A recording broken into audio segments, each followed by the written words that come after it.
Hey guys, welcome back to LP Lar Orchids. I'm Travis, and thanks for checking in. Just want to kind of talk really quick, super short video about the maybe the importance and the fun of experimenting with your orchids and your houseplants and trying new things and pushing the envelope as it is. We want to update you on a plant that we showed on our channel. We divided a couple months ago. It's the Coelogyne cristata. And so I will look back. I think we divided it back in February or so. And anyways, let's check in on the three divisions that we made, because now we're seeing some interesting things happening. And we'll show you where we grow them and talk about where we've been growing them and what we're doing with these little divisions of a Coelogyne cristata. Again, trying new things. Don't be afraid to experiment and put them into something new. And it is getting to be spring. So for the record, today is 27th. Yeah, it's April 27th. So end of April, and it's getting to be spring. We're moving some orchids outside. Now back to the Coelogyne cristata and why you should experiment with your plants. So actually, I'll put this one down. We'll show this one in just a second. But so the Coelogyne cristata we got in October of 2024 for our wedding, and then we grew it. We left it in the media it was growing in, which I will discuss in a second. And then in again this spring and around February or late winter, we kind of divided it. Late winter here, we divided it up and took some cuttings of it. And so this is like kind of what I thought would be the main plant, the best grower and responder. It's planted in our bark, typical media of bark, leca, and we did put a little bit of sphagnum moss in here to kind of retain a little bit more moisture, because during the growing season, we hear that, we read that Coelogynes like to be a bit on the, kind of stay moist and have constant hydration. Although maybe they like to dry out a little bit. Not dry out, but they like less water in the winter. Anyway, we thought this would be perfect, and this is what we grow all of our orchids in. So that's why it was kind of our main division that I was most relying on to grow. And as of right now, again, late April, there are no new growths. Now it's browning this leaf. It's losing this leaf. These two cuttings are actually, it's one rhizome that's down in here with it had decent roots when we put it in here, although they kind of turned brown and aren't looking so great.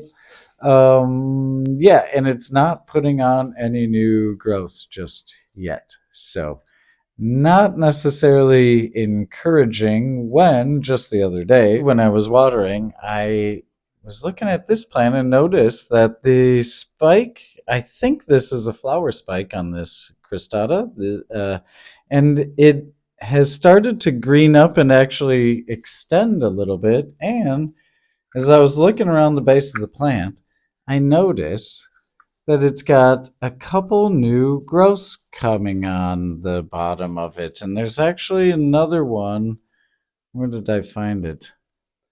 There's two little new growths. Oh, there's another one poking out right there from the second bulb on that cutting. So yeah, actually this one seems to be responding and kind of growing for the season, which is really great to see. Now this one obviously is grown in a little bonsai pot, shallow, and we down in the bottom of this, well, we have a top dressing of sphagnum moss. And down in the bottom, there is ground up the green cube, which is what it was grown in originally. And it's like this fiberglass or something kind of growing mix. We've showed it on our channel before. You pull it. We pulled it apart really finely and mixed it with not leca, but the white. What's the white stuff? Perlite. So we mixed it with about 50-50 mix of perlite and this green cube, and then put some sphagnum, and we put some sphagnum moss on top, kind of compacted. Now this we just kind of let go, and it's been drying out the top layer about not quite in a week or so after watering it, and then we soak it in really well.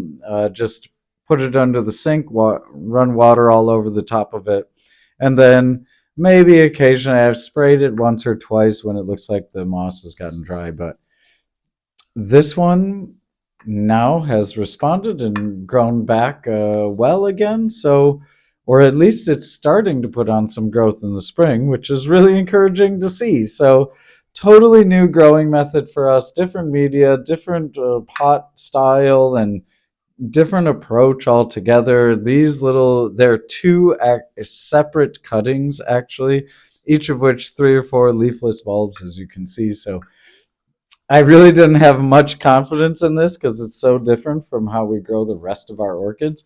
But anyways, then the last little piece, a little piggy, and the piggy's ready to go for a walk. That's why this has got to be a short video. And so the last little piece is actually the longest division that I kind of had the most confidence in because, well, I see how other people grow them, and yeah, probably they have more humidity and better conditions, and they know what to do better than us. But anyways, you can see these guys mounted a lot.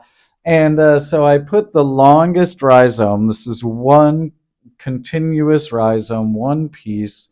And I didn't know what else to do with it. And it had little short roots growing off of it. I'll try to link to the video maybe. Anyway, yeah. So put the remaining little roots that were on the bottom of these pseudobulbs.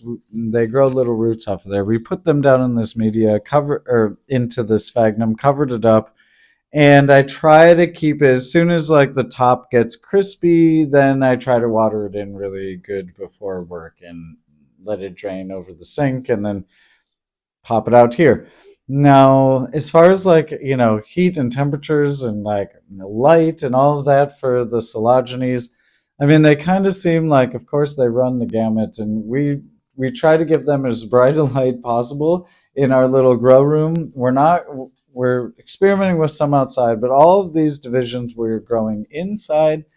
This little one, so this piece, I'll show you, grows, we've just been growing it down here on the floor, which is pretty chilly on the floor, and it's kind of far, and it's got this little tree in front of it, so the light doesn't necessarily hit it. This pot, the little bonsai pot, which is the best performer of the three, it normally grows down here near the floor because, yeah, we've kind of heard they can handle a little bit cooler conditions. So we grow it down there nearest the floor on the bottom shelf, and it's like about like a foot above, however much that is in centimeters, maybe 30 centimeters, 35 centimeters, whatever. Probably more than that. I don't know. Foot above the LED bar, or the LED bar is a foot above the plant. Anyways, that's where that one grows, and the other one we've been growing in the bathroom, which gets, you know, totally different conditions where it's like a bit chilly and it has lower light. It's a west facing window that's got a shade cloth, and it's in the bathroom, so it gets like, I thought in the morning, my thinking was when we shower in the morning and it gets super humid and misty in there for a while, like that would be good for it and kind of mimic. And then we open the window and it gets a cool breeze, so it kind of dries a little bit. Anyways, again, this one isn't doing much. So thanks for checking in, and come back here on this weekend for the Spring Orchid Chores video. We got all the plants going outside now, and garden's looking good. Yeah, so we'll look at some outdoor orchids and how we transition them, and talk about some other interesting things in the garden. Stick together, stay focused. Yeah, we'll see you guys back here at El Pilar soon. Have a good one.